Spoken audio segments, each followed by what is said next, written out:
Hi అండి. ఈరోజు మనం చేపల పులుసు, చిన్న చేపల పులుసు చేసుకుందాం రండి. దానికి ఒక 2 ఉల్లిపాయలు, మీడియం సైజు 2 ఉల్లిపాయలు బాగా సన్నగా తరిగి పెట్టుకోవాలి. నేను చూపిస్తున్న విధంగా సన్నగా తరుక్కోండి. ఎంత సన్నగా తరుక్కుంటే మనకు పులుసు అంత బాగా వస్తుంది, చిక్కబడుతుంది, బాగా వస్తుంది. ఎందుకంటే నేను మిక్సీలో వేయట్లేదు కాబట్టి సన్నగా తరుక్కుంటున్నాను. దీనికి ఇంకా 2 పచ్చిమిర్చి ఈ విధంగా కట్ చేసి పెట్టుకోండి. టమాటాలు ఒక 3 మీడియం సైజు సన్నగా తరిగి పెట్టుకోండి. వెల్లుల్లిపాయలు అది మీ ఇష్టం, ఎంత వేసుకున్నా చాలా బాగుంటాయి. ఇష్టం లేకపోతే కొద్దిగా వేసుకోండి. దీనికి వచ్చేసి మనం ఒక పౌడర్ ప్రిపేర్ చేసుకుందాము పులుసుకి. 2 పెద్ద స్పూన్లు జీలకర్ర అండి. జీలకర్ర తీసుకోండి. సన్నని సెగ మీద బాగా చక్కగా వేపుకోవాలండి. మాడితే బాగోదు. 1 స్పూను మెంతులు, 2 స్పూన్లు జీలకర్రకి 1 స్పూన్ మెంతులు చాలండి. మళ్ళీ చేదైపోతుంది మన పులుసు. కాబట్టి ఈ విధంగా వేసి సిమ్లో పెట్టుకొని బాగా మంట తగ్గించి సిమ్లో పెట్టుకొని దగ్గరుండి వేపుకోవాలి. కలర్ చేంజ్ అయితే చాలండి. చూసారా, ఈ విధంగా కలర్ చేంజ్ అయితే మనం మిక్సీలోకి తీసుకొని మెత్తగా పౌడర్ చేసుకొని పక్కన పెట్టుకోవడమే.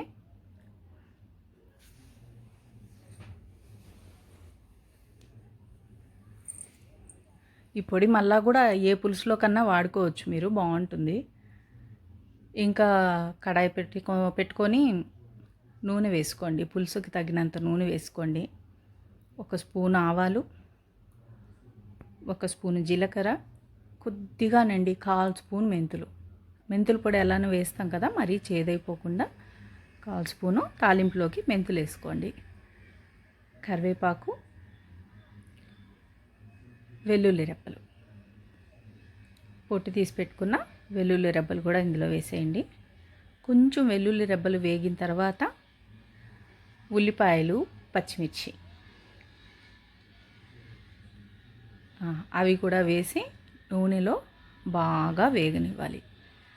మంట కొంచెం తగ్గించుకొని చక్కగా వేపుకోవాలండి. వేపుకొని కొద్దిగా కలర్ చేంజ్ అవ్వాలి ఉల్లిపాయలు, అంతవరకు వేపుకోవాలి.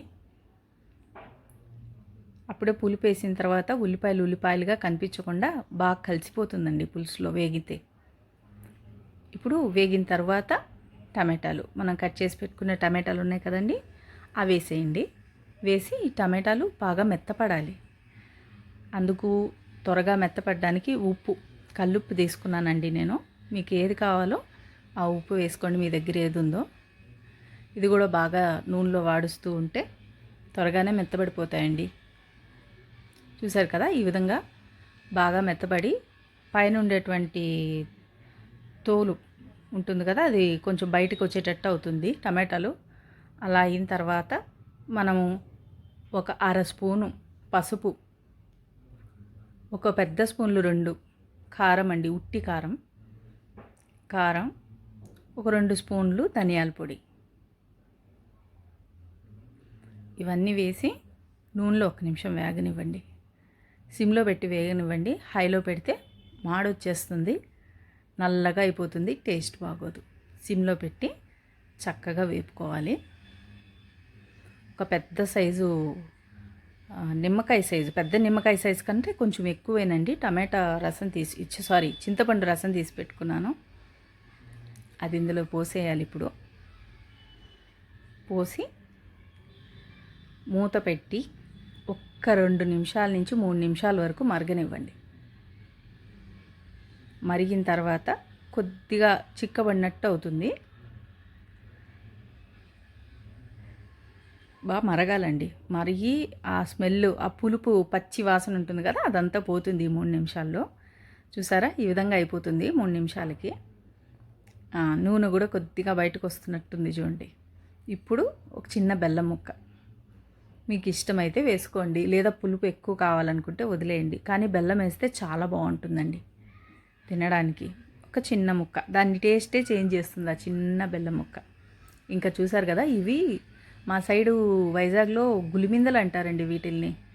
మరి మీరేమంటారో నాకు తెలియదు. సముద్రం చేపలే గులిమిందలు, చిన్న సైజు. ఇవి పెద్దవి కూడా వస్తాయి, ఇవి చిన్న సైజు. ఇవి బాగా క్లీన్ చేసి పెట్టుకున్నాను. అవి ఇప్పుడు పులుసులో వేసేయండి. ఒకసారి బాగా కలుపుకోండి. ఇవి ఎక్కువసేపు ఏం ఉడకనవసరం లేదండి. 4 నుంచి 5 నిమిషాల వరకు మూత పెట్టి ఉడికించుకోండి. 4 నుంచి 5 నిమిషాలకి బాగా నూనె బయటకు వచ్చేసి ఉడికిపోతాయి. చేప ఎక్కువసేపు ఉడికితే చేప విరిగిపోతుంది. చూసారా, ఇప్పుడు బాగా దగ్గరకు అయిపోయింది పులుసు కూడా. ఇప్పుడు మనం రెడీ చేసి పెట్టుకున్న పౌడర్ ఉంది కదా, జీలకర్ర మెంతుల పొడి, అదొక 2 స్పూన్లు అండి, చిన్న స్పూన్లు, ఒక 2 స్పూన్లు వేసేసి అందులో కొత్తిమీర కొంచెం వేసుకోవాలి. కొత్తిమీర కూడా వేసుకొని ఒకసారి కలిపేసి ఇంకొక నిమిషం నుంచి 2 నిమిషాలు, 1 నిమిషం 2 నిమిషాలు అంతే. మీ పులుసు ఎలా చిక్కగా ఉందో దాన్ని బట్టి 1-2 నిమిషాలు ఉంచుకొని ఆ తర్వాత చూసారా ఎలా ఉందో, ఉడికిపోయింది చేప. ఇంకెక్కువసేపు ఉంచకూడదు.